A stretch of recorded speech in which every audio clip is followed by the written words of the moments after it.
Good morning, good afternoon, and good evening to those of you around the world. Welcome to the daily Trade the Chain crypto update, where we give you everything you need to know for the next 24 hours and hopefully the next few days. Today is Friday, December 16th, and we are coming at you after yet another puke from the crypto markets. Let's dive in and see what's going on. So, as we discussed yesterday, sentiment is still bearish. We were rejected at the neutral level of 50, continually heading lower.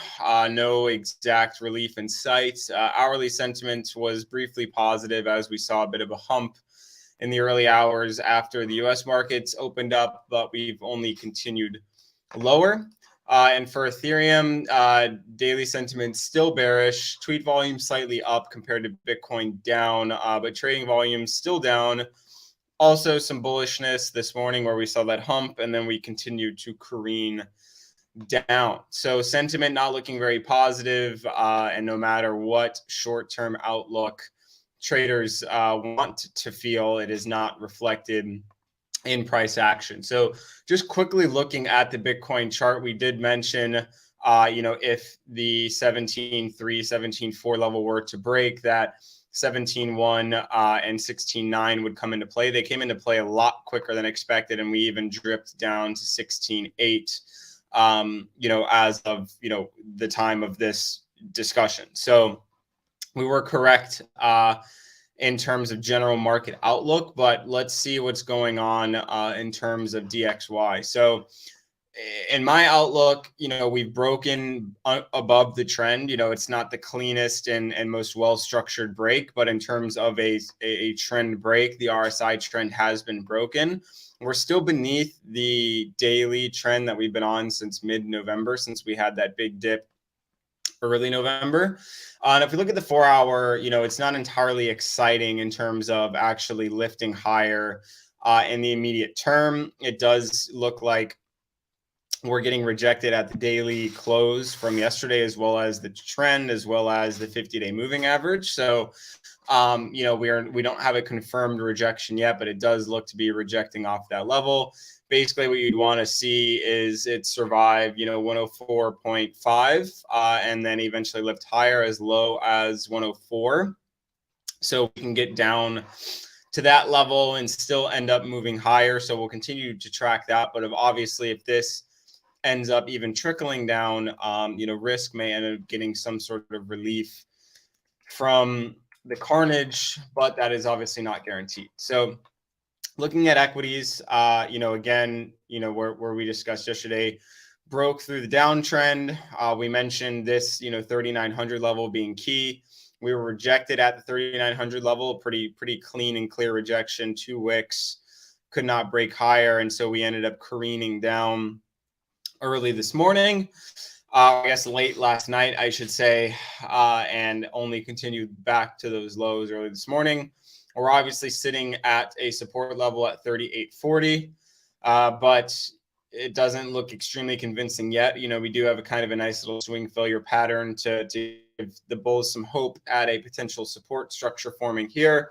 And obviously, if 38.40 were to survive, we would expect, the previous daily close to act as resistance as with the 3,900 level. If they were to be broken, we would be back towards these lows at 38.40. And then, a level that I'm really looking at right now, let's bring VRVP back, is this 3760-ish, 3770 level is actually probably the better look. As you can see, we have a large gap in liquidity. We do have some interest here, but we have a pretty large gap in liquidity down to 3770, and then obviously 3680. We have a lot of interest as well, but I would expect 3760, 3770 to hold up probably first tap. So if you are bearish, obviously volatility is a part of any downtrend, which means, potential mean reversion. But obviously if we get rejected at these levels, I would expect a very similar kind of plummet back down to 3770. And obviously if you can get above 3890 first and then 3900, then you can try and make a play, back up to the top of this trend, maybe 3980, 3990 as a target. But again, if 3840 is broken, we're trickling down into these support levels, and I would expect 3770 to hold pretty well. So knowing that we may see some volatility up, but the overall trajectory is down, continually looking at the Bitcoin chart, we mentioned this level being key, considering how many times we tested it in November, December twice, and then never even met it again in mid-December. We're now back towards lows. We're beneath the mid-December lows, and we're at the early December lows. So this is a pretty critical area. What I find fascinating is the lack of liquidity in this area. So if we do lose, what is it, 1670, 16780, 16.8. If we lose that, then obviously we have 16.7 to try and hold us up, but not much liquidity there. So it does look like 16.5 is up in terms of a next target if you believe that this level is going to fail. So, I believe we're still more or less going to follow equities. There's obviously less correlation than there was before, but I mean, looking at this chart and looking at that chart, what's the major difference? They both topped at the same time. They've both been headed down, both been pretty vicious downtrends so far. So something to take note of is obviously the fact that, although correlation is decreased, it is not still, or it is still alive. So another thing similar to the S&P chart is this uptrend. We've broken beneath it. We broke beneath it yesterday, or very early this morning.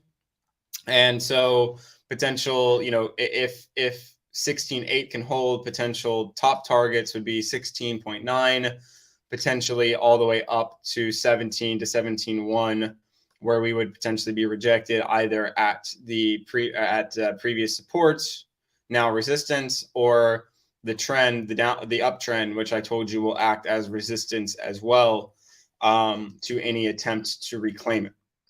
So zooming in a little bit, we can see Bitcoin, had a bit of a boost just now. Nice little clean kind of support tap, bit of bullish divergence forming as well. Not the cleanest, but obviously it's there. So a potential spike back to at least 16.9, and like I said, all the way up to 17.1 is likely, but 16.9 first target, if rejected, probably headed back down to at least 16.7, potentially all the way down to 16.5, as we can see by liquidity. So a lot of liquidity right there too, which potentially signals rejection. A lot of liquidity here, support. So I'll be looking for 16.5 over the weekend. Weekends typically have been quite boring, due to the lack of liquidity and lack of buy interest right now. Could we see more volatility down into the weekend on a low volatility weekend? Yes, that's possible. But it would strike me as a bit odd if we continue to see a real solid decrease in price action this weekend, because anyone who wants to sell is probably, still has holdings en masse, and selling en masse into a low liquidity weekend, could really hurt your potential average price of sell. So you're not going to really be getting your best TWAP on the weekend. You'll probably get the best bang for your buck on a Monday. So that's important to consider, that, we may not see all that downward volatility. We could see some flatness or see a trickle down, but not much until a potential Monday or Tuesday dump and continued volatility. So something to look out for there if you're extremely short or want to be extremely short over the weekend. For ETH, we broke, this was quite the slice. I woke up this morning myself and was quite shocked at what I saw, because this was, while I was sleeping, it was quite literally a 5% dip, and it happened in 3 consecutive hours. So quite shocking there. I definitely expected 1220 to hold up to some degree. Obviously it tried, was immediately sold off, and now 1220 is resistance. In my opinion, 1180 down to 1170 is support. Obviously very similar to Bitcoin, you have that potential bullish divergence forming on the short term. But if you zoom out on the 4-hour, we're beneath that range. We're now back in where, we were trading in November. Not looking very positive for Ethereum. And so 1170 is definitely something I'm looking for, as well as all the way down to 1150. There's, we've got some liquidity interest all the way down there, but we start to, oh, sorry, gets a little confused with that much going on. But we also have this gap here, which I find very interesting. So once we start to get down to 1160, I would assume liquidity may move down. But considering there's this gap, I would expect some sort of catch potentially at 1160 if we end up meeting that level. So very similar to Bitcoin, if we could hold the current level, 1220 is going to be resistance, and where I would expect probably some push down, or this 200-day moving average on the 4-hour, or potentially this POC or previous daily close at 1270. But I would find it very shocking to see ETH back at 1270 with this type of price action going on. So we know our levels. 1220 is resistance for Ethereum. 16.9 is resistance for Bitcoin, and then resistance for equities is 38.90, which is the previous daily close. So, and equities dipped beneath, back below as we were talking. So they tried to do something and got piped back down during this conversation. So not very positive, and you can see that the sellers are out to play today. And I'm not expecting them to really come in mass over the weekend. Could we see downward volatility over the weekend? Yes, I think that's more likely than probably being flat. But considering we've had this much selling, and you're going into a low volatility weekend where, selling might be continued into the end of the year for, tax purposes or fund reformation purposes, rebalancing, etc. I wouldn't expect too much buying to occur, although, this is more or less likely where you would typically see it. We'll be continually tracking, CVD and updating the Trade the Chain community over the weekend and today. With our outlook right now, spot and perp selling has been pretty much in line. There has been very little imbalance, which also continues to worry me, because typically you'll see some sort of signal in terms of spot or perp interest in terms of directionality or momentum. Spot and perps are moving in the same direction right now and don't have any variance in terms of buy and sell interest, which in my opinion is not good.